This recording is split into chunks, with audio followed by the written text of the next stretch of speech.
Sir, we as a human being have a small lifespan here, and it is also said by our parents that you have to work hard, otherwise you will remain back with the generation which is coming on. Like if I stay today with my hobbies, I want to improve my talent.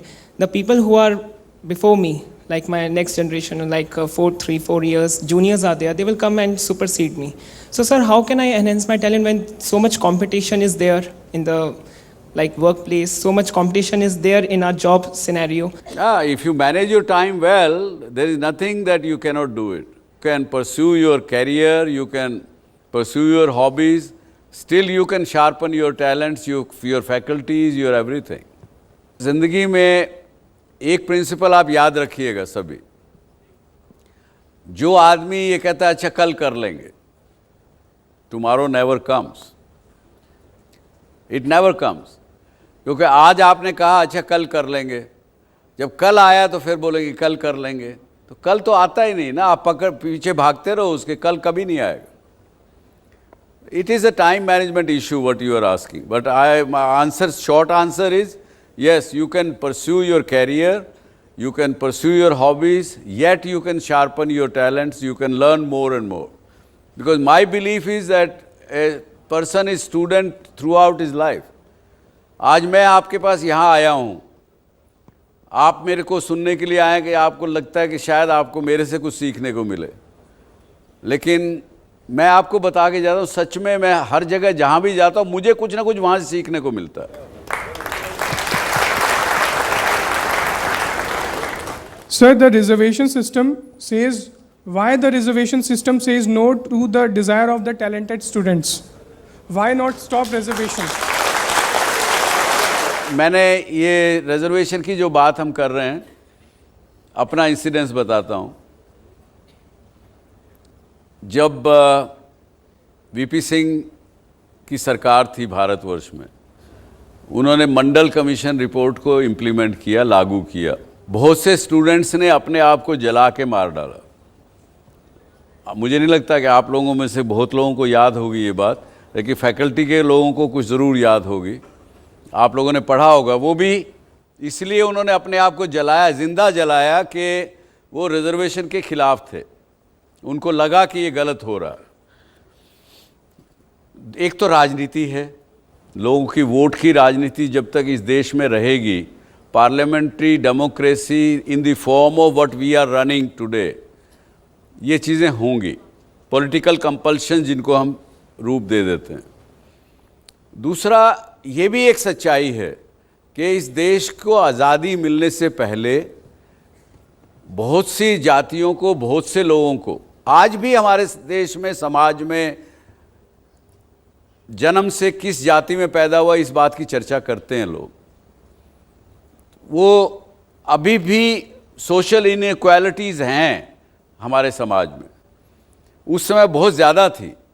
वो समाज पिछड़े रह गए थे, उनको आगे लाने के लिए कुछ आपको, उनकी टैलेंट नहीं है उनमें, उसको मौका मिलेगा ही नहीं, कहीं भी वो जा नहीं पाएंगे. इसको करने के लिए हमारे एल्डर्स ने सोचा कि उनको रिजर्वेशन देंगे तभी वो कुछ समाज में आगे आ सकेंगे. लेकिन अगर उस समय की बात को देखें तो उन्होंने ये कहा था कि अगले 20-30 साल अगर ये रिजर्वेशन रहेगी तो उसके बाद इसको रोक दिया जाएगा. लेकिन वो रोका नहीं गया, वो चलता रहा, अभी भी चलता जा रहा है. तो फ़र्क इतना ही है. आपकी बात भी समझता हूँ, लेकिन उसका एक यही है कि उनको भी साथ में लीजिए, आप भी आगे बढ़िए, तभी काम चलेगा. Sir, I would like to deviate a little bit from the topic. Why not? Sir, I would like to talk about entrepreneurship among students. I have a long-term goal of becoming an entrepreneur and setting up our own business. And because I'm an electronics engineer, I would like to do something in my own field, which I feel that because India has so much of foreign exchange lost due to electronics import, there is a huge opportunity in the electronics industry in India.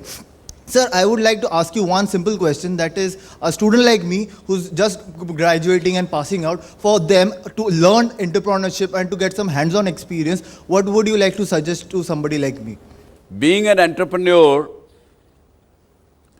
either you have that talent or not, you have to check that. अगर आपकी mentality बचपन से risk ना लेने की हो, या आपने सोचा हो ज़िंदगी में कि यार फिक्स इनकम मुझे मिलती रहे महीने की, साल की, उससे मैं अपनी लाइफ बनाऊंगा, अपनी शादी करूंगा और आगे बढ़ूंगा या बढ़ूंगी, तो आपको खुद को समझ लेना चाहिए कि आपके अंदर एंटरप्रेन्योरियल टैलेंट नहीं है। ये आपको खुद समझने की बात है। कोई आपको, एक आपकी चाह होती है कि मैं ये बनना चाहता हूँ, दूसरी तरफ आपके अपने टैलेंट हैं, उसकी कैपेबिलिटीज़ हैं। आपकी कैपेबिलिटी और चाहत में बहुत ज़्यादा अगर गैप होगा तो आप ना इधर के रहेंगे ना उधर के रहेंगे, ना खुदाई मिला ना विसाले सनम, ना इधर के रहे ना उधर के रहे। तो ये समझ के चलिए, बाकी कोई एक्सपीरियंस करने की और की कोई आवश्यकता नहीं। अपने अंदर विश्वास रखिए, कूद जाइए। आप में टैलेंट एंटरप्रेन्योर बनने का, आप बन जाएंगे, कामयाब होंगे, कोई परेशानी की बात नहीं। Education and knowledge are two different terms, but related to each other. And I want to know, according to you, what is the most important? Both are together. Knowledge is a result of education. When you study something, you gain knowledge. That's the result of education. Sir, मेरे को आपसे एक question पूछना था कि जब बात आती है क्वेश्चन वाई नॉट की, कि हमें अपने पेरेंट्स, हमें अपने टीचर्स की सजेशन को अपोज करना चाहिए अपने आप को प्रूव करने के लिए? नहीं, वाई नॉट पूछने का मतलब ये नहीं कि आप अपोज कर रहे हैं। आप जानना चाहते हैं, आप अपनी क्यूरियोसिटी पूरा करना चाहते हैं। सर, जब आप पूछेंगे कि जी मैं ये काम करने को आपके पेरेंट्स ने मना किया, टीचर ने मना किया, आप उसे पूछते हैं why not, they may give you valid reason, you may get convince कि यस ये चीज़ नहीं करनी चाहिए। और otherwise you should have so much conviction कि आप उनको कन्विंस कर सको कि हाँ ये करने जैसी चीज़ है। सर, बट व्हाट इफ अगर हम लोग रॉन्ग प्रूफ होते हैं, आई मीन कि अगर तो उनका क्या हो गया, उससे experience- सीखेंगे ना आप कुछ ना कुछ। और गलती जब होती है, देखिए इंसान के शरीर पर जो स्कार जितने ज़्यादा लगे होंगे जिसको देखोगे, इसका मतलब समझना चाहिए उतना ही बहादुर इंसान है वो। Thank you sir. Failure always teaches us. Failure should not be taken as a defeat.